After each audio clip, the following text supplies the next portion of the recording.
Right, good evening, everybody. Just at the point I say good evening, Phil's screen disappears, but never mind, it'll be back in a minute.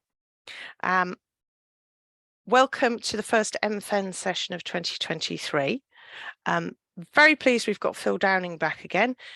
Phil used to be a president of FEN, so knows the ropes well, and he was my old boss, so everything I've learned we put at Phil's door.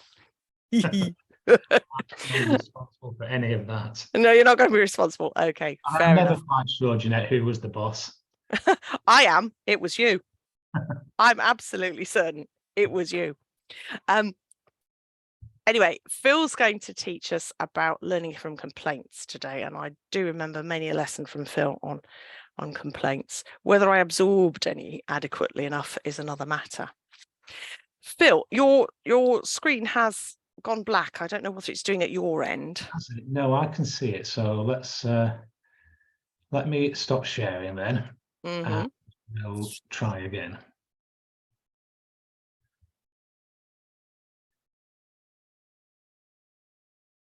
And there it is. Marvellous. Lovely. Right. So learning from complaints. And thank you very much for the invitation to speak about this, really. It has been an interest of mine for more years than I care to remember, really.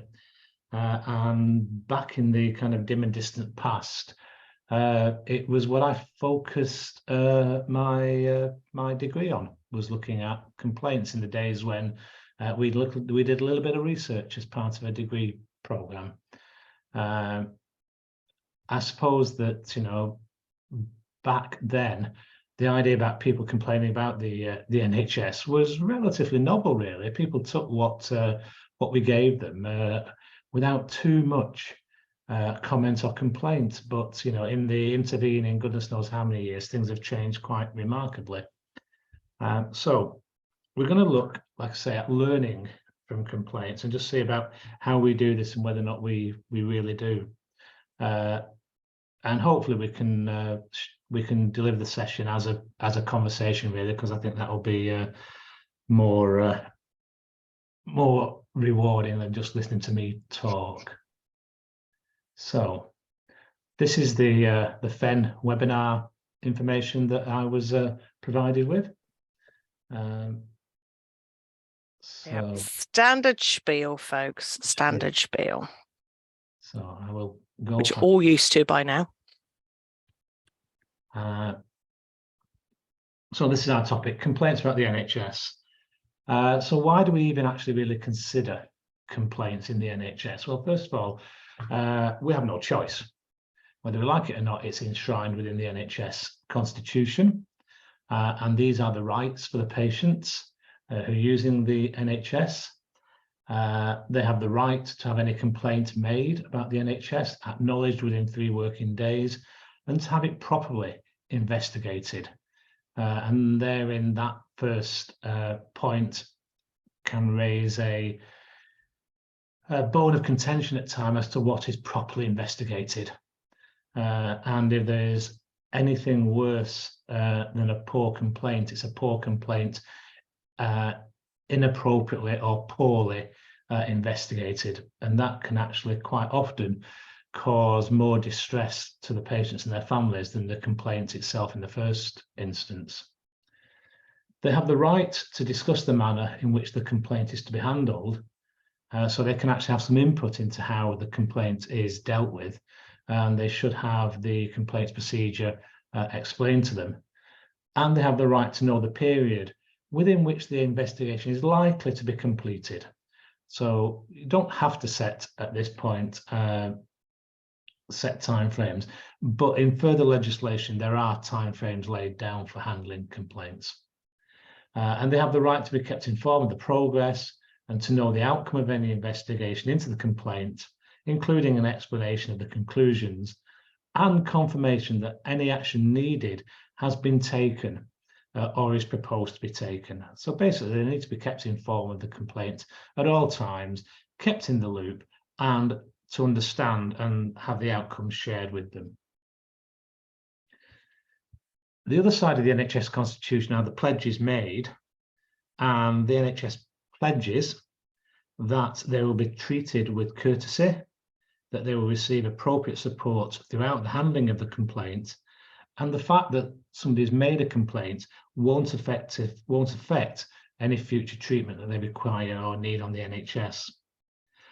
There's also a pledge to ensure that when mistakes happen, or if they are harmed whilst receiving healthcare, they receive an appropriate explanation and apology. A lot of people have a problem with apologising to people. And I know that previously, there was a message gone over that, you should not apologise because it's an admission of liability. But hopefully that thinking has moved on from now on. And, apologising that somebody is unhappy or not satisfied is not seen as an admission of liability or wrongdoing in any way. Things should be delivered with sensitivity and with recognition of the trauma that people have experienced. And there's a pledge to them that lessons will be learned to help avoid a similar incident occurring again. The key thing that we're going to look at tonight is this bottom part, that the NHS pledges that organisations learn lessons from complaints and from claims, and that they use these to improve the NHS services. So, why are complaints valuable to us in the NHS? First and foremost, they actually represent care issues that are breached a threshold of concern.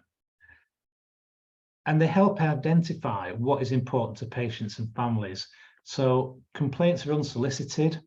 They're not like our usual monitoring or our usual satisfaction services. So we as professionals don't identify to the patients what we would like to measure. Patients complain about what is actually important to them. These include incidents and experiences that are not always identified in those internal monitoring systems.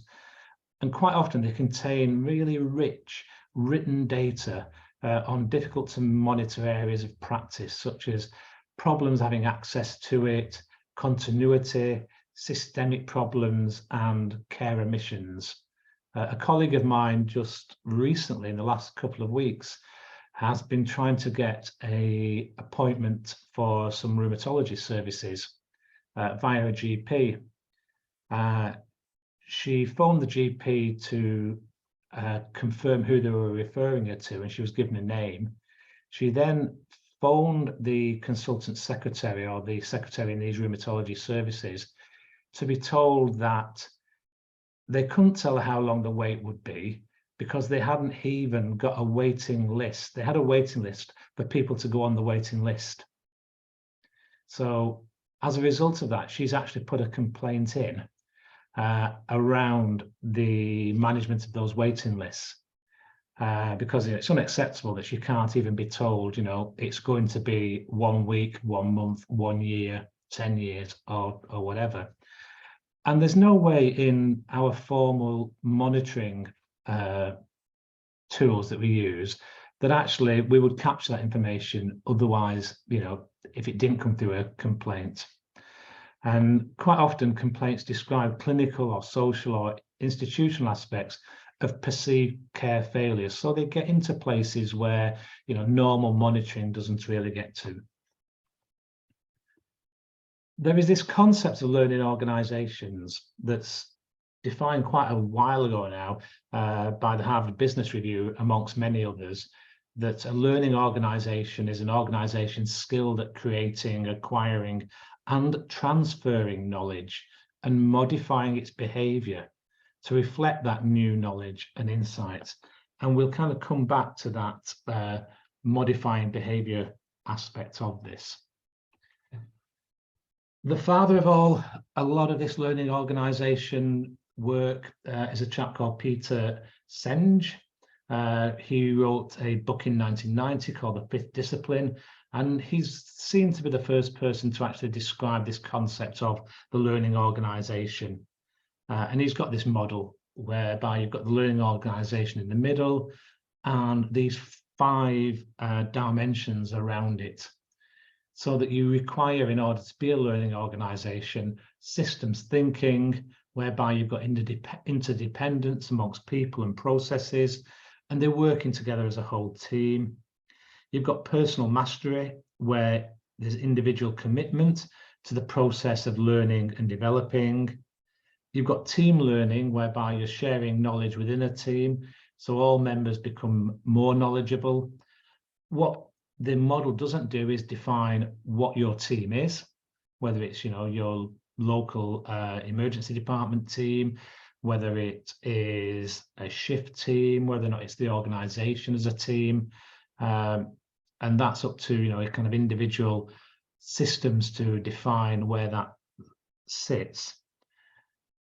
He highlights the need for mental models whereby changing values and patterns of thinking change over time to better adapt to new knowledge and new learning.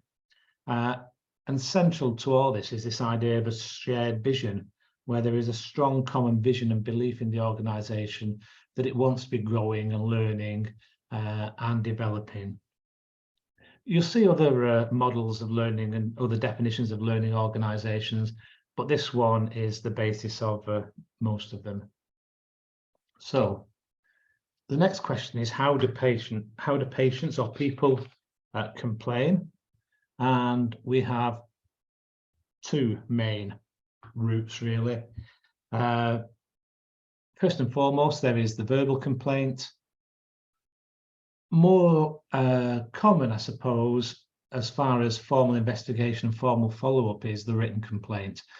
Although the guidelines do say that we should take complaints, whether they are verbal, whether they come in by email or traditional letter or social media, with the same importance regardless of what. But there's no doubt that actually it's a bit more difficult to actually deal with a verbal complaint, because is it somebody just raising an informal issue, or is it actually somebody that wants some action doing with it? So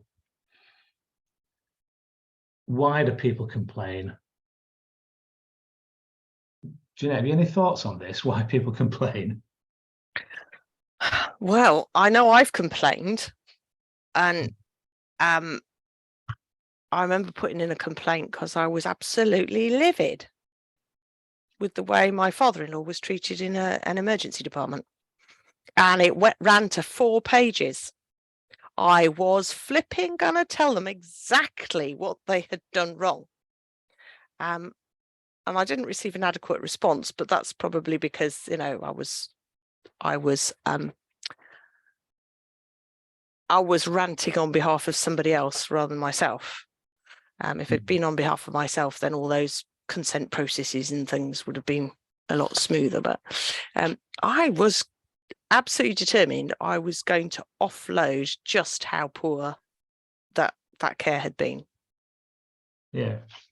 So it's that kind of offloading that you wanted.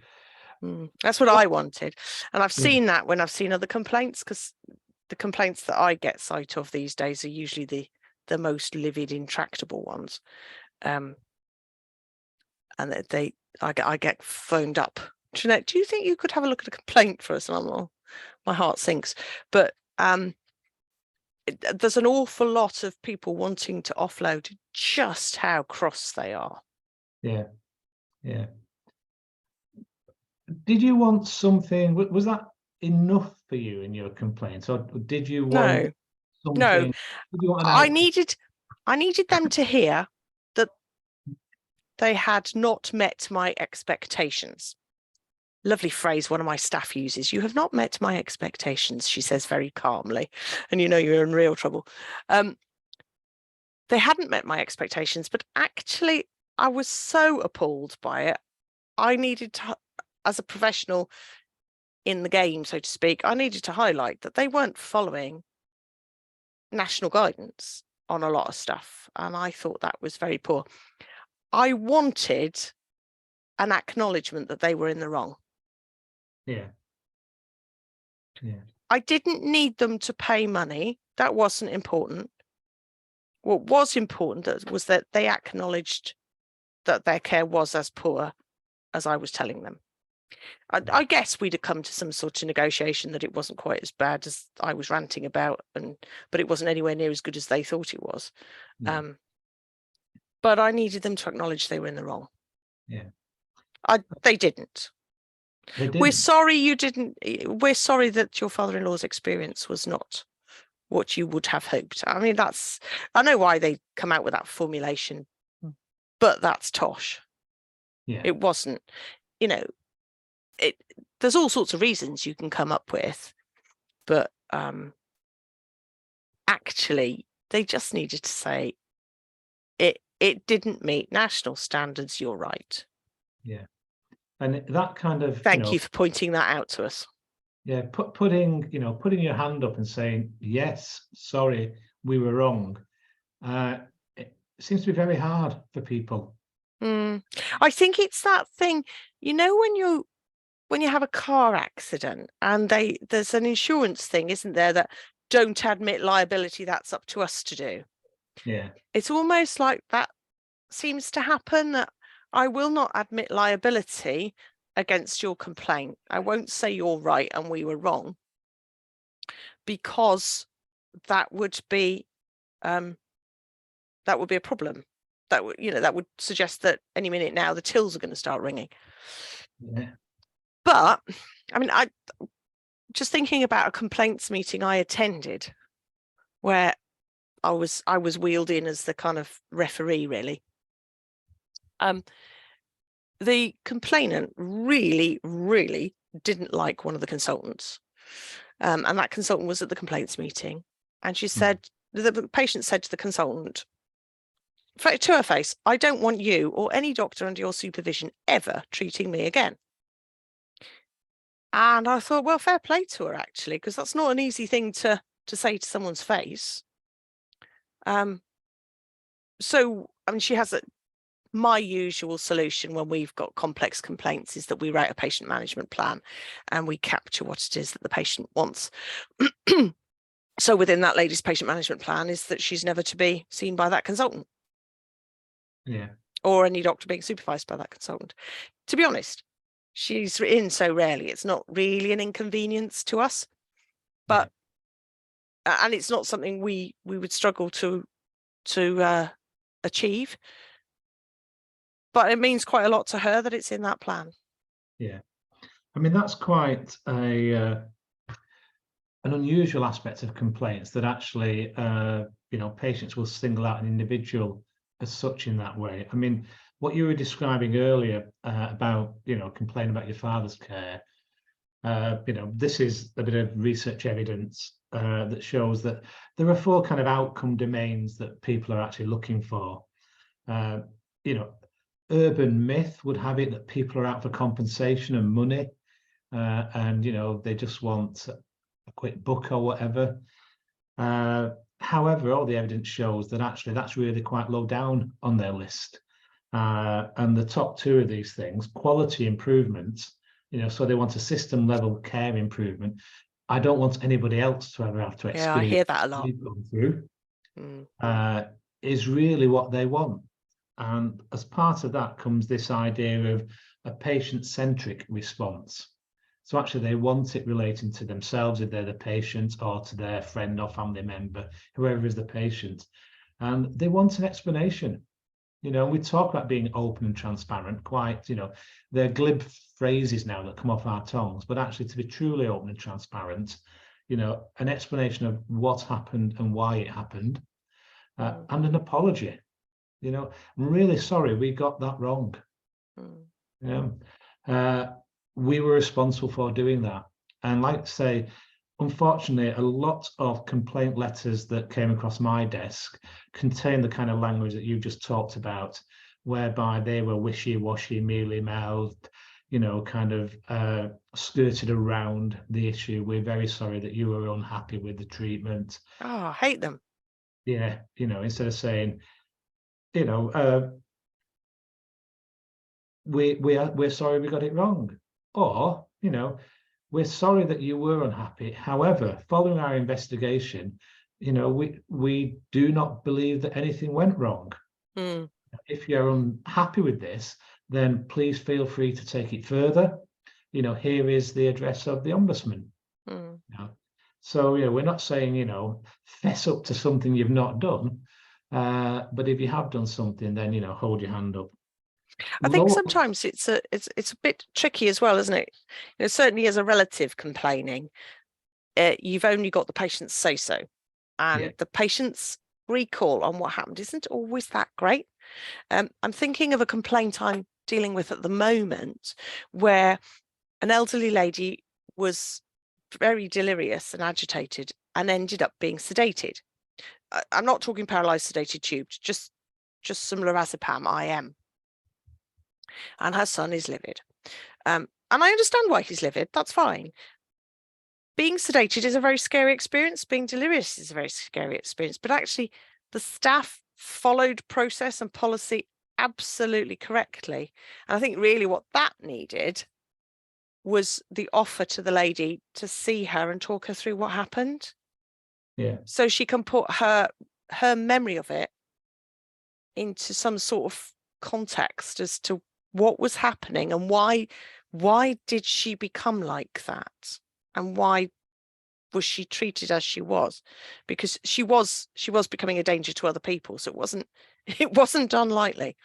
yeah, But you know, so we've offered to see her and talk her through. I don't suppose she'll come back but you know, if she does, well, that's fine, we'll arrange to see her. yeah, yeah.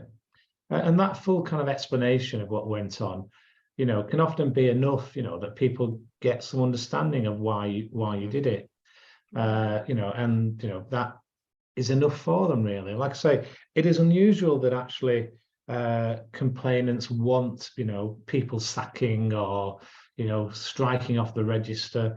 And again, that's one of the reasons that we often hear for nurses being really defensive about complaints, or, you know, kind of not fully engaging with them. You know, oh, I will lose my PIN. You know, very few people get struck off for making a mistake. It's got to be, you know, serial offenders. You've got to be showing no learning from having made a mistake. You know, we all make mistakes. I think that bottom one you've got there, Phil, sorry, on the last slide, is quite an interesting one. The evidence suggesting that complainants don't want their complaint to impact individuals. Did you mean that in terms of individual members of staff? Yes. Yeah. Ah, right. Because I was just thinking the other thing they often say is that they're worried it'll adversely affect their care.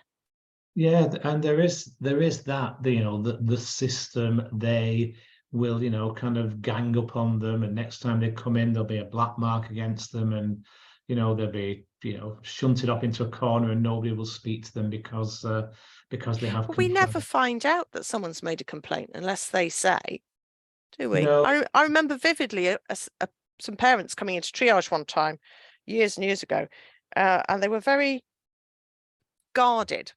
And I was just chatting away, as you do. They'd come in with one child. And then eventually they said, just a bit anxious because we've made a complaint against the hospital. I said, oh, have you? Like, how would I know? yeah, How I would I think, know if you hadn't mentioned it? you know, certainly in these days of, you know, kind of shared information, and, you know, everybody knows everything about you because we, you know, we offer up our information quite freely. Patients are quite often shocked about how little we know about them, because we don't have the interoperability of the communication systems that, you know, your local supermarket has about you, or, you know, Amazon, or, you know, Mm, Netflix, when they're telling you what movies you might like to watch next. You mm. know, we're still kind of in the dark ages to a certain extent, really. But no, And I know we don't ever file complaints correspondence in patient notes. So the no, complaints stuff is held completely separately and yeah. never touches, you know, neither the complaint nor the response ever touches the patient notes. But again, you know, there's a bit of kind of conspiracy theory around this, you know, that, you know, Big Brother is watching them, and, you know, if they complain, it will be a black mark on their record. You know, and no matter how much we tell people that, you know, that doesn't happen, then yeah, well, you would say that, wouldn't you? and if you've lost the trust of the patient or their family, then it's, getting that back is extremely difficult. But no, the bottom point is about, like I said, they don't really want people struck off or fired or whatever. They may sometimes, want people to learn, and be educated, and so quite often they will raise a point about that, kind of what you're going to do about retraining that person. So what they complain about, well, take your pick, anything and everything. I've seen some complaints that are just, well, I was going to say you wouldn't believe them, but you probably will if you had any experience within an A&E department. People complaining about things that are absolutely nothing to do with the hospital, let alone the A&E department. But if you're a willing ear, then, or you're the first person they see, then they will offload on you. I don't run the hospital car park. I can't help it if there's nowhere for the patients to park. There's nowhere normally for the staff to park. It's not the fault of the staff nurse in the A&E department, but, you're going to hear about it. What do you reckon then, Jeanette? Top theme from complaints, and it's not changed in 30 years. So when we talk about being learning organisations, it will be poor communication in some shape or form. So this is data from 2021. It's just looking at hospital and community services. So those employed by the NHS, not from GP practices, etc. They were in total, looking at written complaints, 83,899. 870 of those were ours last year. I've just had the data today. 870 we had. Not just for the A&E department, for those of you listening, it's the whole trust. So 870, what's that? What's my math? So that's kind of 2 and a bit a day. Yeah. About services. Of course, they bunch up. They never come nice and evenly, do they? No, they always come in bunches. Well, so I mean, community services. Well, how many hospitals in the UK at the moment? About around the 300 mark, something like that. I don't know how many community services this covers. So 800 seems below par, really. I would have thought, if you divide. It's not many. The contacts. I'm trying to think what we had something like 628,000 patient contacts. That's outpatient appointments and inpatient stays. So in that lot, I thought, oh, I'm surprised it wasn't a lot more, actually. Feels like a drop in the ocean, and feels like I probably ought to put a multiplier on it to get a feel for how many people are actually really thinking the services aren't so great. The next bit kind of surprised me when I saw this data. So, 84,000 complaints, 150,000 plus subject areas. So what this is telling us is that each complaint can, on average, contains more than one subject area. So they're not just complaining about the triage nurse in A&E or the quality of food on the ward. There are several components to most complaints. When I did my research into complaints, into A&E departments, I found that on average there was something like 5.6 components to each complaint. That doesn't surprise me. Yeah, and one of the kind of key things was, and they followed a similar pattern, kind of car parking, having to see the GP, waiting times in A&E, some kind of treatment. And what the real trigger was, when they went for their outpatients appointment 6 weeks later, somebody in outpatients, usually the consultant, was rude to them. And that triggered them to complain.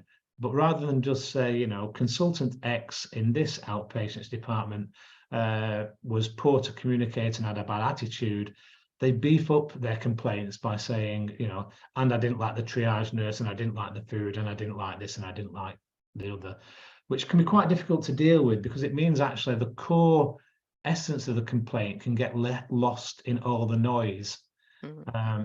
And my kind of advice to anybody complaining would be pick your target and complain about what you are really unhappy about. Don't beef it up with lots of kind of noise and other things that you just think you'll throw in there, really.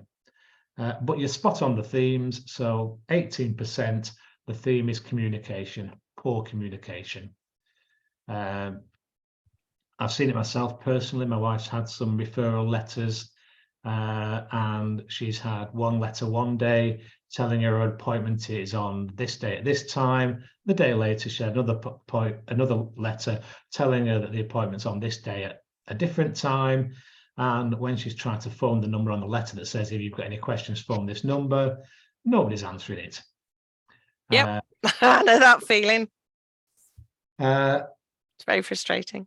And that's formal written communication, let alone the kind of, the informal communication that goes on in the hectic environment within an A&E department when people are scared, worried, in pain, not listening, lots of people talking to them either at once or one after another, and they may well get conflicting opinions and advice, especially if their kind of condition is changing over the period of time that they're in the A&E department.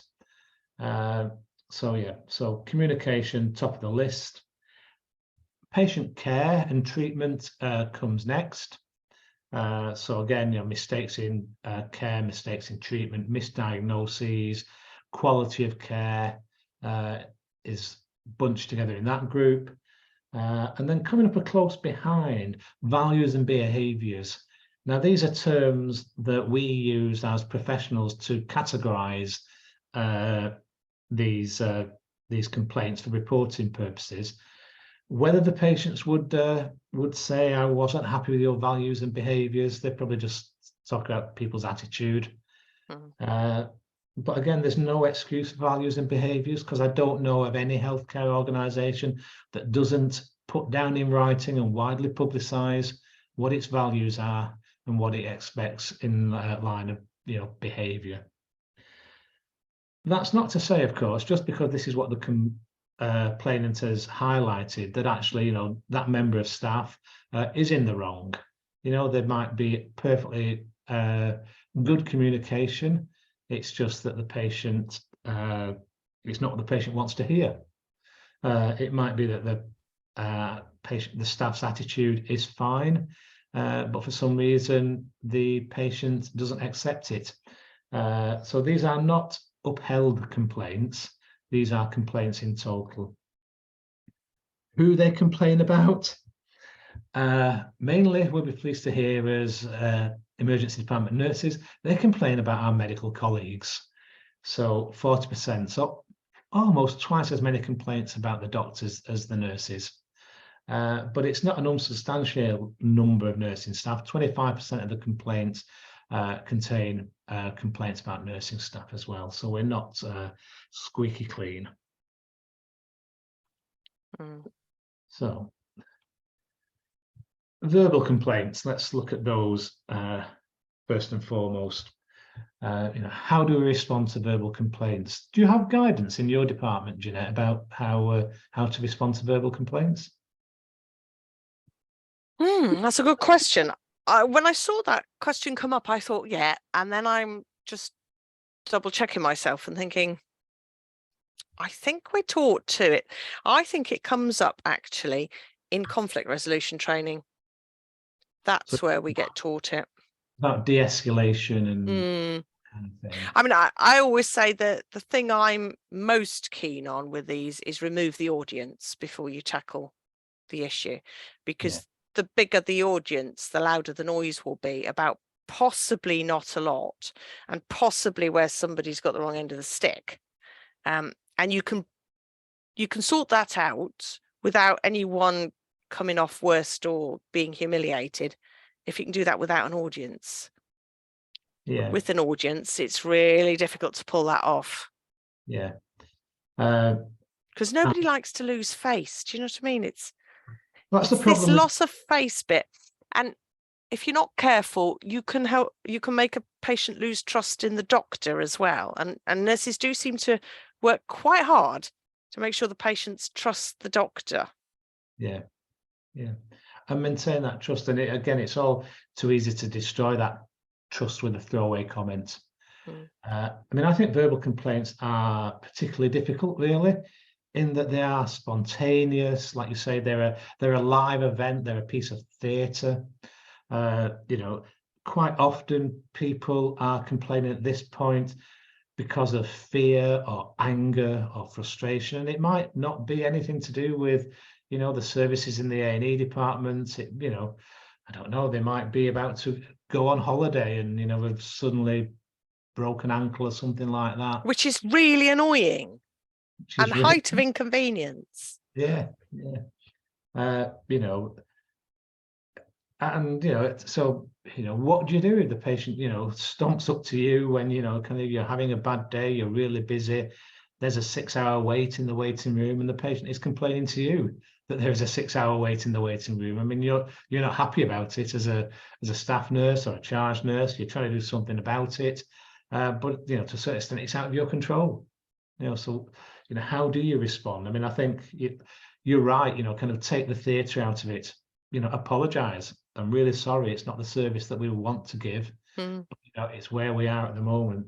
You know, come over here and just tell me about it. You know, what can we do to make it better for you? I'm sorry, we can't put you to the beginning of the queue. You know, and you can't put everybody to the beginning of the queue. It's absolutely impossible to put everybody at the beginning of the queue. You know, have a seat. Do you want a cup of coffee? Right, just talk me about this. You know, and, you know, get to the seat of their anxiety. You know, is that a real complaint as such? Well, it's probably not recorded in any way, really.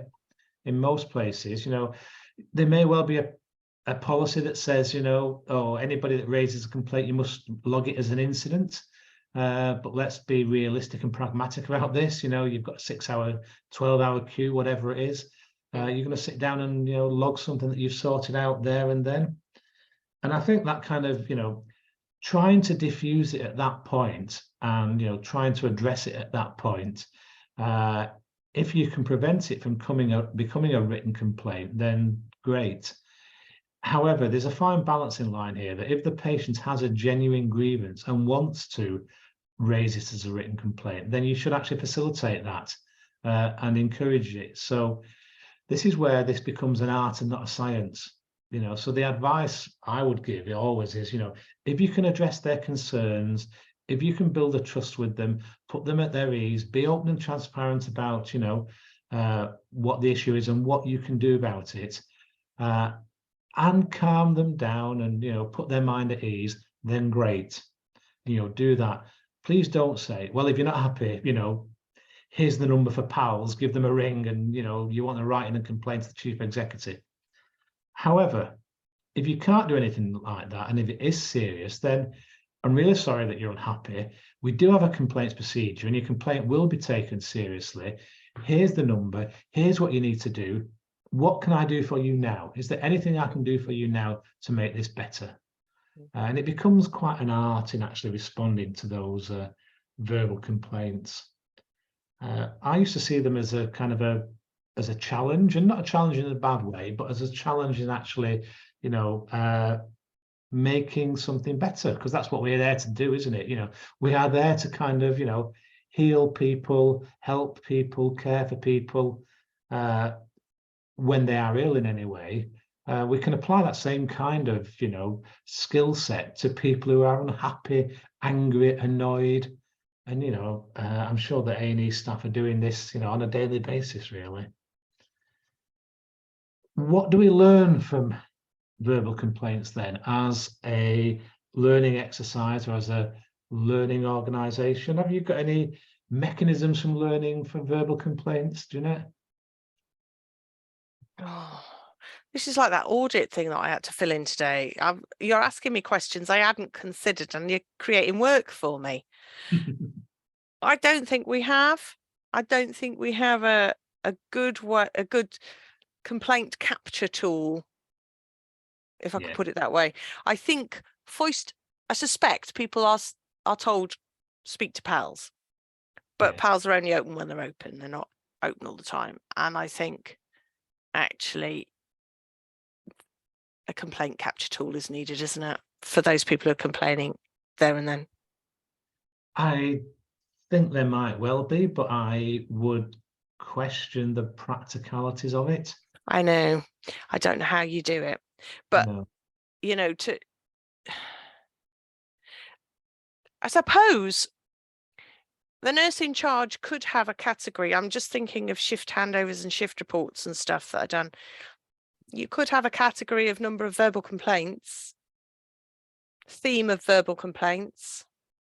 Yeah, that wouldn't create a lot of work, because you're doing your safety huddle or you're doing your end of shift report anyway.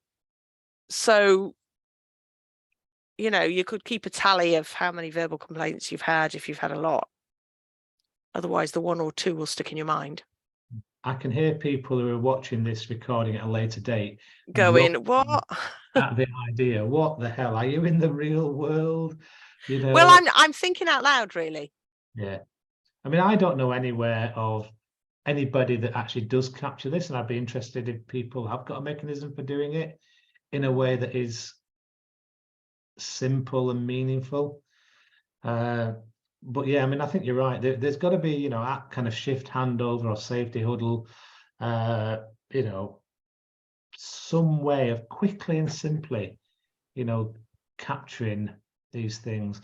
And only then, you know, when we're starting to see a theme, you know, and we've got some data, can we actually do something about it? Or The thing is, it could work really well in your favour. You know, if you're on your end of shift your end of shift briefing handover, whatever you call it, you've put that you were 3 staff down and you got 10 complaints about weights. Well, that makes your case for you. Yeah. That you need adequate staffing. Now, I don't pretend we can knit a nurse at speed, but management listen to numbers. So if you want management to listen to you, you've got to provide the numerical evidence that there's a problem. And you could do that just by having one extra box on your shift handover. Yeah. Potentially. Yeah. And number of complaints, 0, 1, 2, 3. Yeah. So all you're doing is putting in a figure. Yeah. That wouldn't be a huge amount of additional anything for a nurse in charge. It would probably only take a week. Before somebody did something, yeah. Well, I was thinking about people free texting, you know, complaints about car parking, complaints about drinks machine or vending machine, complaints about weight or whatever. When you very quickly get, you know, a kind of a top 10 tick list of themes plus an other box. So actually it is something that maybe you could capture quite quickly. Because other than that, you know, we're never going to learn from these complaints. And, you know, I mean, we could probably put a dozen A&E nurses into a room together and say, right, give us the top 10 of what people complain about in your department. And we would probably come up with the same list. Probably. And the intriguing thing I always think is how patients can contradict each other with their complaints. Yeah. You know, the patient that wants the waiting time displayed and is really cross that it isn't. And then the other patient that complains that the waiting time is displayed and how it's driving them mad. So, you know, those two cancel each other out. Yeah. Really. And, you know, you might end up then with, you know, kind of a theme of things that actually you can do something about. That is, you know, that 80% say or 70%, you know, are complaining about, I don't know, the music being played in the waiting room or whatever. So, you know, if you've not got a system for learning from verbal complaints, the question is, why not? You know, how can you be a learning organization if you're actually saying to people, you've got to put it in writing? Because immediately you're disenfranchising a whole load of people who don't feel comfortable writing to a chief executive for whatever reason, you know, kind of language barriers, socioeconomic issues, etc. And we all know as well that, there is the can't be bothered attitude, that actually you're really annoyed about it at the time, but actually once you get home and you calm down, etc., you're not going to be bothered about it. Now, whether you dismiss this as, well, they couldn't have really been that bothered if they can't be bothered to complain, is one view. The other view is, well, actually, you are losing valuable data. And it doesn't matter whether they can be bothered to complain 2 days later. It's how they were at the time, in the moment. And, should you capture that as well? So verbal complaints, I think, are really, really tricky. And I think we are, kind of missing out on that. Right, you could probably generate a list in very short order and then just do a tally stick against each one as it comes up. You could probably do it over a 24-hour period. Probably don't even need to do it by shift. Yeah. Not quite taped to the receptionist's desk or the nurse in charge's desk, but you probably could do it. You could have a complaint of the day.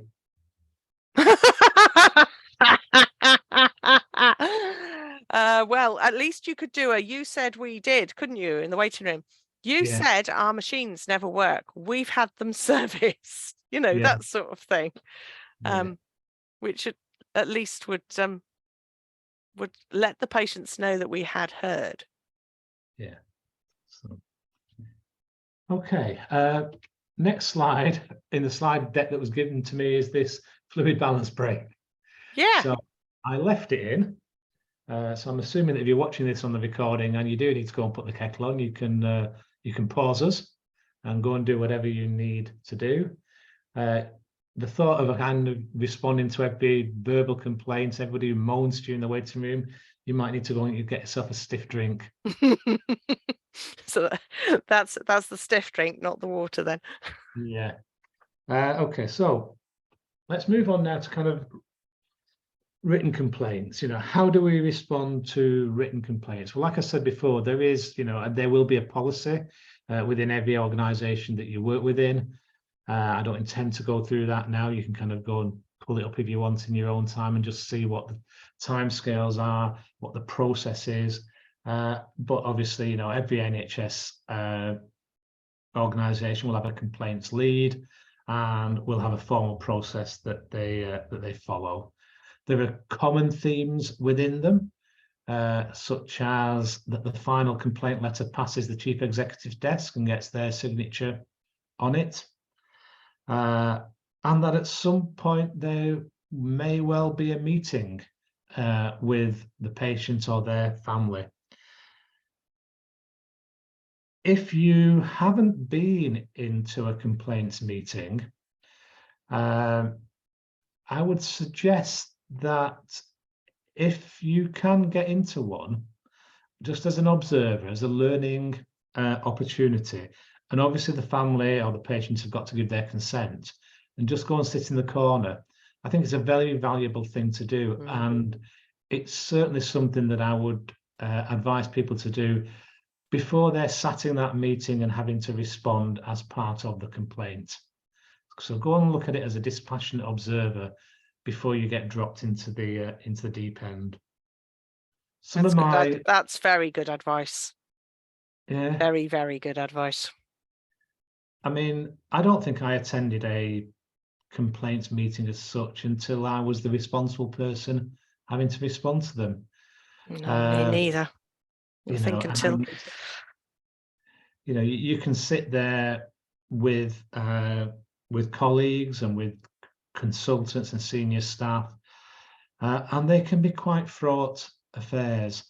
And again, I think when somebody complains about us, and I've had lots of complaints against me as a person and for the service that I've run and the services that I've been proud of, and to be told that actually no, they are not at the standard I think that they are, in not quite often that type of language, and to sit there across a table or in a room with somebody who's saying actually you're rubbish at your job, it's hard.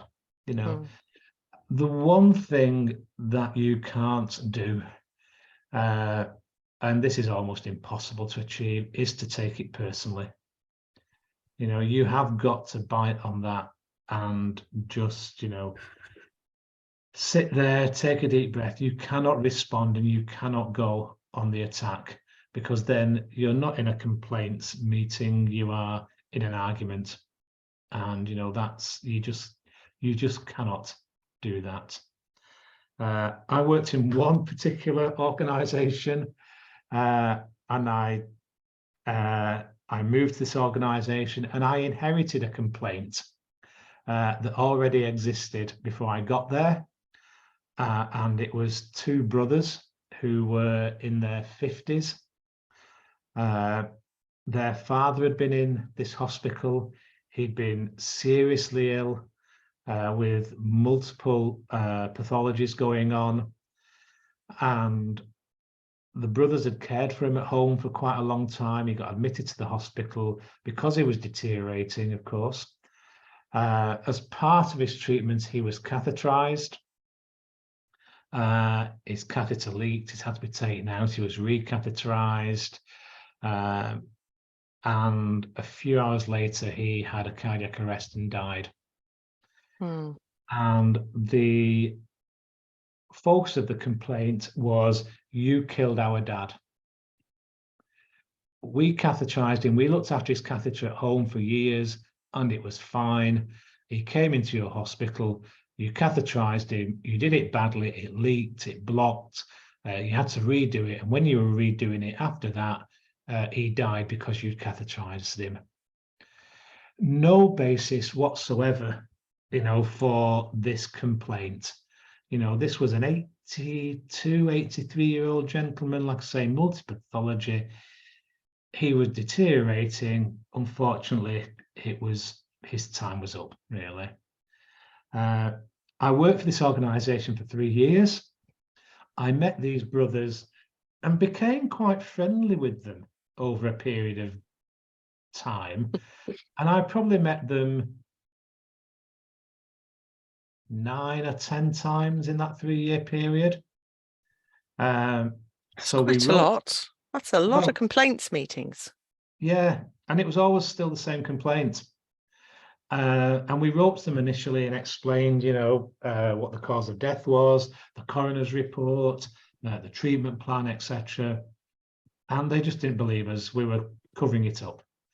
And unfortunately, they'd had a poor complaints response in the first instance before I went there. That was just that kind of, we're very sorry you're unhappy, your dad's dead, hard luck, you know, was how they read it. Yeah. So we invited them in and had a meeting with them. And I, you know, kind of said what I was going to do, how I was going to look into it, etc., and come back to them. That took a period of weeks, months, and we invited them back in, and we had the same meeting, and I thought we had settled it. And then they contacted us again a few months later after they brooded on it for a while. We invited them in with somebody from Health Watch to support them, so that we didn't, you know, they didn't think that we were ganging up on them. And we just went round in circles over a period of time.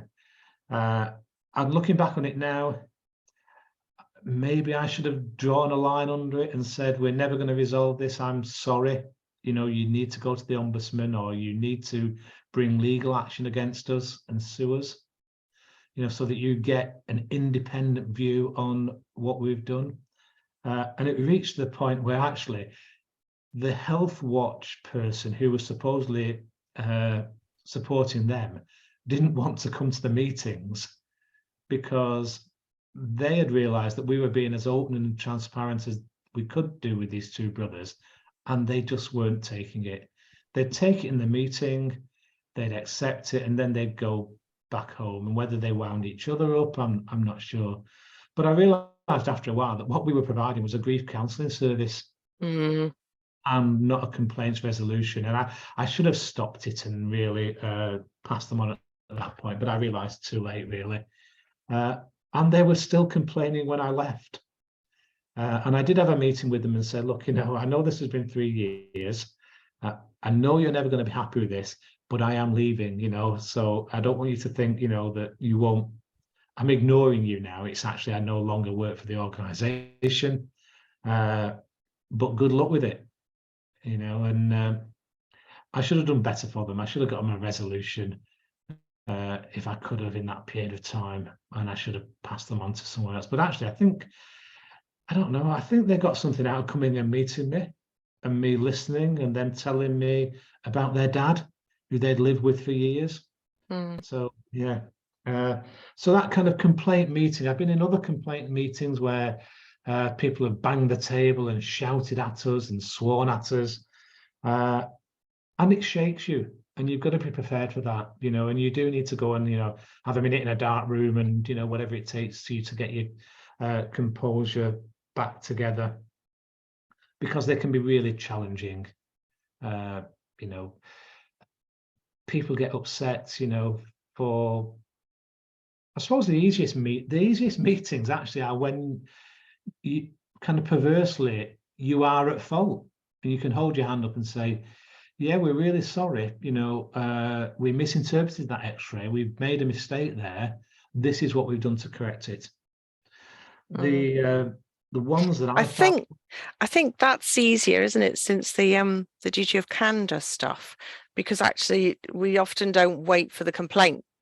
The consultant has picked up the phone and said, I'm terribly sorry, yeah, we didn't see something at first pass, however we've had it reviewed, and actually it doesn't change the treatment, or it does change the treatment, and can, you know, so that conversation, that preemptive one, yeah, saves that you're in the wrong, you got this wrong. yeah. One of my students at the moment, so at the moment I am doing some programs with some quite senior NHS employees, so they're operational business managers, heads of department, that kind of level. She was tasked with identifying those patients during the COVID pandemic who had actually caught COVID whilst in hospital. So these are patients that hadn't come in, you know, they come in for other reasons, they got COVID and they died from COVID. And her job was to do the duty of candor to those patients' relatives. Mm-hmm. And she has done it so well by producing first of all, contacting them all individually and by name and introducing herself and having a conversation about them and with them. And then she produced a booklet of all things, which was sent out to all of them. Not a great heavy, you know, 100 and odd page explanation, investigation or whatever. A very thin booklet of about 10, 12 pages, something like that, but a high quality printed booklet on good quality paper, good quality printing, really professionally done. Nice And envelope. nice envelope, yeah, addressed correctly to the right family members. And I wish I had an example of it actually to share with you tonight, because it starts by, on the first page, expressing their sincere apologies for the loss of their loved ones. And it doesn't name them, but I know they had a discussion as to, you know, kind of saying, you know, what they would have really liked to have done was acknowledge all these people by name, but they explain that they can't. Well, you can't print off individual booklets easily, can you? With and you couldn't possibly put all the names on one booklet, because that would be a gross breach of confidentiality. But as best as it can, it is personalized in that throughout it, it is a respectful piece of work that recognizes and acknowledges, you know, the extent of their loss, really. And it's one of the best examples of communication in such difficult circumstances that I've ever seen. And, you know, it's a perfect response to something that wasn't actually a complaint. It was a duty of candor thing. And it's a wonderful thing. If I can get an example, I'll send you a copy. Okay, thank you. Yeah, I think that takes the heat out of stuff, doesn't it? It just takes the sting off. It doesn't make it better, but it takes the sting out. Yeah. I mean, the difficult complaints are the ones where, my 94-year-old mum came into hospital. She was managing to live independently before she came into hospital. She had one fall, and she died in your hospital. And she died because of neglect. And when you pull the notes, this 94-year-old lady is living at home independently, but it's independently bed to chair. It's with lots of social services, district nursing support, etc. She's got 8 or 9 chronic conditions, and the thing that tipped her over the edge to having to come into hospital is the thing that is actually developed. And like I say, unfortunately, for want of a better phrase, she has died of old age. But actually they're hanging their grief on the fact that actually, if you'd have treated her properly, quicker, or whatever, she'd have been fine and dandy and gone back to a dance class and gone back home. And those are the ones that are really difficult to actually deal with. I've seen those quite a lot. I sit on the leader QA panel, and you see that at those that there is a general lack of understanding of normal frailty pathway. Yeah. And it applies across the board. So that kind of gentle staircase out of life. I dislike the therapist's phrase of let's get them back to baseline. You think, oh, just don't say that, because they've got a new baseline. It's now a bit lower than it was. They're on the next step down. Yeah, the minute they walk through our doors, their baseline has changed. Yeah, it has. So. And I hear what people say. Well, they were never the same after they went into hospital, and I keep challenging that now and say, well, look, no, they were never the same after that fall. They were never the same after that bout of pneumonia. Yeah. Let's call it what it is. It's the pneumonia that made them ill, that meant they had to stay in hospital. And getting over pneumonia is no mean feat when you're 94. Yeah, exactly. And I think, kind of in our response to written complaints, then, we have to be open and transparent about that. We have to be factual. But again, we have to write it in English, not medical speak. If we can translate something into plain English for people, then we should do that. The number of times I've had to explain renal failure or kidney failure, and the fact that somebody went into acute renal failure does not mean that actually we could have given them a bit of dialysis and they'd have been skipping and dancing the next day. So I think our response to written complaints have got to be factual. They've got to be in a language that the patient can understand. Quite often, if a complaint involves a multidisciplinary team, then we'll want statements from the nurses, statements from the doctors, statements from the physios, the OT, or whoever. There is something about somebody somewhere reading these statements and then writing a what's the word I'm looking for? A consistent response. So not just sending them the statements, because they, the consultant might word something slightly different from the nurse, the language might change, the tone might be different. And actually, I think somebody should take that and actually write, so it sounds as though it's coming with one voice, and it's not. It's not. I agree with you, Phil.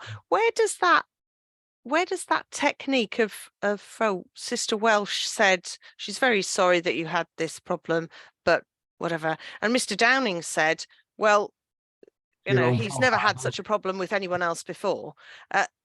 Where does that this member of staff responded to this part of the complaint and said this, and that member of staff responded and said the other? Where does that come from? Because I can understand that that's what you ask for. You ask the members of staff to comment, but I wouldn't have thought that's a good way to write a letter.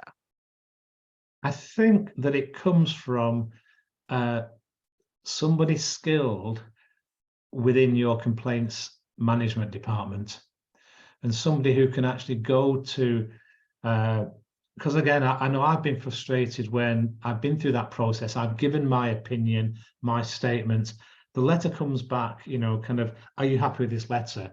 And for me to go, no, that's not what I said. That's not what I meant. You have diffused what I've said, or you've put words into my mouth. And again, I think this is something that is actually best done, I was going to say face to face, but sitting down with that person. What is your response to this complaint? Right, this is what I want to get over. And hopefully the letter writer can capture that. Otherwise, again, this is where, if you're not careful, you build in delays to the complaints procedure. You know, so, you know, the statements go into the complaints department, they produce a letter, it goes out for people to approve it. Some people don't approve it, it goes back to the complaints department, they write another letter, it comes back out again. You know, get people in the room for an hour and compose a reply that you're all happy with. You know, that says, this is what you're complaining about. This is our response to that. This is what happened. This is what we expect, that, you know, this is our apology for that. This is what we accept that we did wrong. This is what we don't accept that we did wrong. And it might be, we're very sorry that you felt the need to complain. However, on investigation and speaking to the people involved in this incident, we can find no fault in this occasion. And what they can do next. If, you know, if you're unhappy, then this is the next step. But I do think, you know, unlike my 3-year complaint with the 2 brothers, you should put a time limit on it and say, right, you know, if you'd like to take this further, you can come back and speak to us about it, or you can do this. It might be that you write a letter to say, it is obvious that we are never going to, unfortunately, we will never come to an agreement on this. Therefore, the options open to you are a legal route, an ombudsman route, or whatever, and actually time limit it in that way. That's not a bad idea. Our lawyer talks about vexatious complainants. Yeah. You still got the same. We've still got the same lawyer. She's excellent. I can channel her. I don't have to talk to her anymore. I'm so well brainwashed. Yeah. I can do that. Right. So what is our core business? Does the patient have capacity? Yeah. And what exactly is it you're concerned about? Yeah. See, I can do all that. I don't have to have her do the other end now. But she talks about vexatious complainants, you know, and do you this person is really just needs to accept what's been said or agree to differ. Yeah.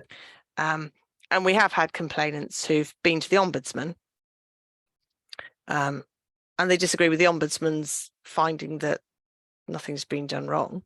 So they start around again and you're like, hang on, we dealt with this. You went to the ombudsman said, and off we went. But some people don't take the hint. Yeah, there are no new aspects to your complaint. Therefore, we intend to take no further action with it. Yeah. Perfectly legitimate reply.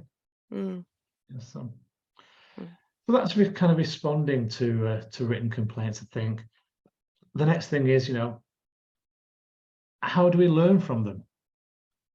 You know, so, you know, the beauty of a written complaint is you can get the kind of statistics that we looked at earlier, that 18% are about communication, 12% are about attitudes, or whatever those numbers were.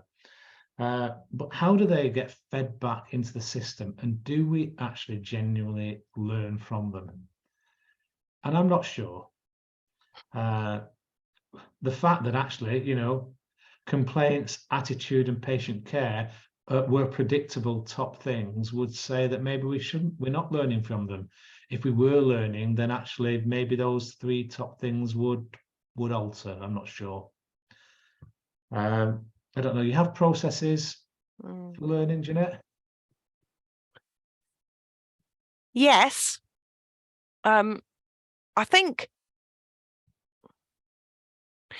apart from the ones where it's the the sort of the car park, the drinks machine, the state of the toilets, you know, those sort of things where actually it's routine maintenance and it's routine cleaning and I can't fix the car park, I'm sorry. Those complaints, it's kind of, there's nothing really you can do about them other than maintain those sort of schedules. But where something else comes up that's a bit more out of the ordinary. So I'm thinking of, here's one. We had an elderly couple come and complain. They actually went to the director of nursing, who summoned me. That wasn't pleasant. What have I done wrong? But she sat me down with this couple, and the lady had, now I can be open about this one because I've published it. And the lady had panhypopituitism, something very peculiar that I'd never heard of before. Hypopituitism, yeah, that was it. Anyway, the important bit was that she was steroid dependent. And whilst people kind of understood that, they didn't understand the implication of the steroid dependency on the presenting condition. So I took myself off and I searched everything, and nowhere does it teach. There's nothing in any of the teaching materials. You know, you'd think it would be in the ALS manuals or something like that. It's not. But of course, if you don't give the steroids, then this steroid dependent patient becomes unconscious, and you're doing all your other treatment, but you're getting nowhere, and you've got an unconscious patient on your hands and you don't know why. Yeah. So to cut a long story short, we did learn from that complaint. I have published it in Emergency Nurse, so you can look it up under my name and hypopituitism. We wrote a patient management plan for the individual lady, but what we did much wider was we put in system-wide alerts. So the endocrinologist's secretaries put them onto the patient administration system, which then feeds all the EPR and what have you. So after a clinic appointment, the endocrinologist will say, please put on a steroid dependent alert, and their secretary does that as part of the post-clinic processing. And then when that patient comes round again to anywhere, that alert comes up saying, I'm steroid dependent, please give me 100 milligrams of hydrocortisone IV, and then call the endocrinologist for further advice. And that, we know, has saved the lives of at least a dozen people. Right. So yes, that's what we did, learning from that complaint. So some real serious learning there. Massive system-wide. Yeah. And then they were in, the couple were members of some sort of, you know, patients have these condition groups. I don't know what you call them. Yeah. It's like the Alzheimer's Society or whatever, but there's a group for steroid-dependent patients. Yeah. So we put out our template plan to them as well. So our work was given to them so that they could publicize that and suggest it to patients and suggest it to other endocrinologists. Yeah. I mean, I think but you can't expect that a whole organization of, I don't know how many thousand people you got working there, can be trained on the implications of steroid dependency for X, Y, or Z. You just can't. It's ridiculous, because just the turnover on the training, you're never going to manage it. Yeah. So the alert solved the problem. Yeah. So I think, you know, providing you have mechanisms, and most, if not all, trusts now, through probably, you know, their incident reporting. So, you know, the written complaints tend to get put on a recording system.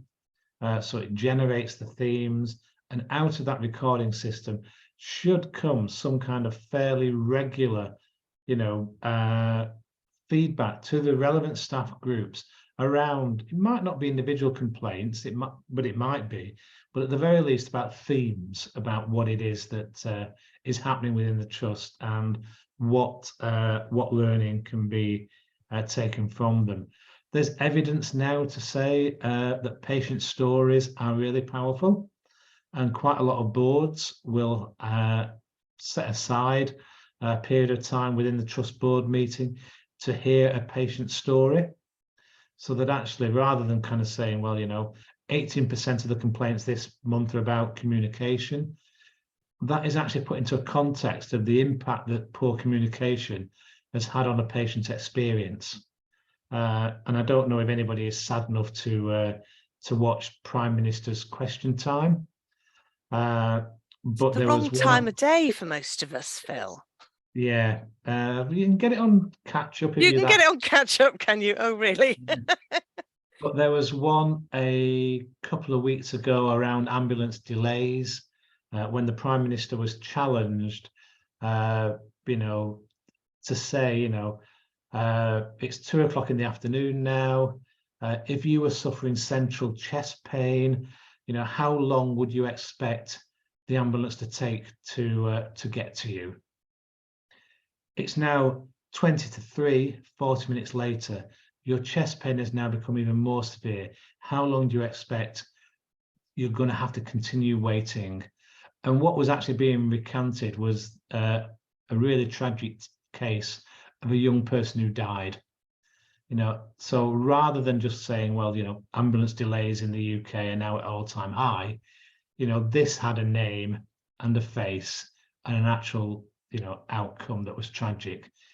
And feeding back this kind of story from complaints, anonymized if you have to, makes the learning more powerful, really. And if you don't know what the feedback loops and the learning systems are from your complaints within your organization, again, it's worth finding out where this stuff is actually being fed back and how it's getting back down to the front line, because those are the people that actually need to hear these things. It's no good just the managers hearing them. There needs to be processes for it to actually to get down to everybody, really. There is some kind of evidence around how we actually make things better. So this is from a paper that kind of pulls together a literature review and runs that past what they call real life. So basically they speak to people on the front line and say, does this kind of seem real? Does this seem realistic to you? And it talks about having systems whereby you provide comprehensive information through a range of different channels as to how to complain. So it's no good just putting a sign up in the waiting room. It needs to be on your website, it needs to be on social media. If people phone in and say, I want to make a complaint, whoever answers that phone can actually advise them how to do so. So outlining the procedures involved, their rights, and the potential outcomes. So people aren't afraid of the complaints procedure. They know what it is, and they know that they've got a right and are encouraged. And complaints are welcomed in order to actually make the system better for everybody. Staff encouragement of and signposting to complaints procedure. So this is where you need to get that balance right between actually addressing something and making something better there and then, or supporting people to actually make it more formal. It gets better if the patients and the relatives get a comprehensive and bespoke response, which includes that admission of responsibility, explanation of what occurred, and outlining any specific action, and particularly learning that's occurred or changes to systems and processes that have occurred as a result of the complaint. So people think that actually they've had a positive impact, and you'll have heard people say, I want something good to come out of this person dying, and you get people setting up special interest groups, charities, etc.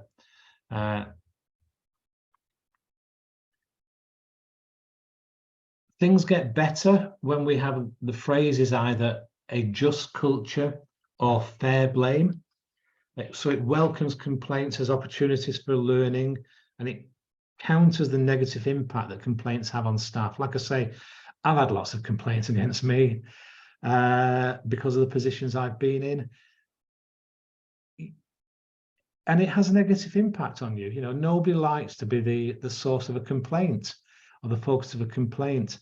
And they've got to be supported through that. So if your staff members are being involved in a complaint, they need support, to help them through it as well, so they don't, take it to heart. It doesn't become something that preys on their mind too much, but they do take it seriously. And again, that's a fine balancing line.